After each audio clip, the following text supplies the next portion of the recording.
Hi viewers, நான் உங்கள் ஜோதி. படித்ததில் பிடித்த கதையை உங்களிடம் பகிர்ந்து கொள்கிறேன். கதை 11.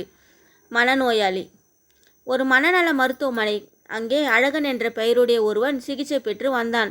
ஒரு நாள் சக மனநோயாளி கிணற்றில் குதித்து விட்டதால் தன் உயிரை துச்சமென நினைத்து கிணற்றில் குதித்து அந்த நோயாளியை காப்பாற்றி விட்டான் அழகன்.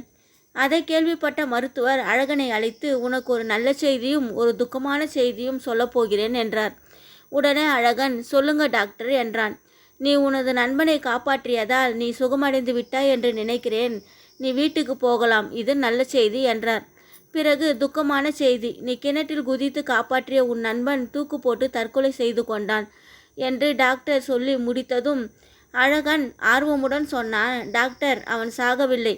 கிணற்றில் விழுந்து நனைந்தவனை ஈரம் காயட்டும் என்று நான் தான் அவனது கழுத்தில் கயிறை கட்டி மரத்தில் தொங்கவிட்டு இருக்கிறேன். ஈரம் காய்ந்ததும் அவன் சுகமாகி விடுவான் என்றார். டாக்டர் தலையில் கை வைத்து கொண்டு அமர்ந்து விட்டார். நன்றி.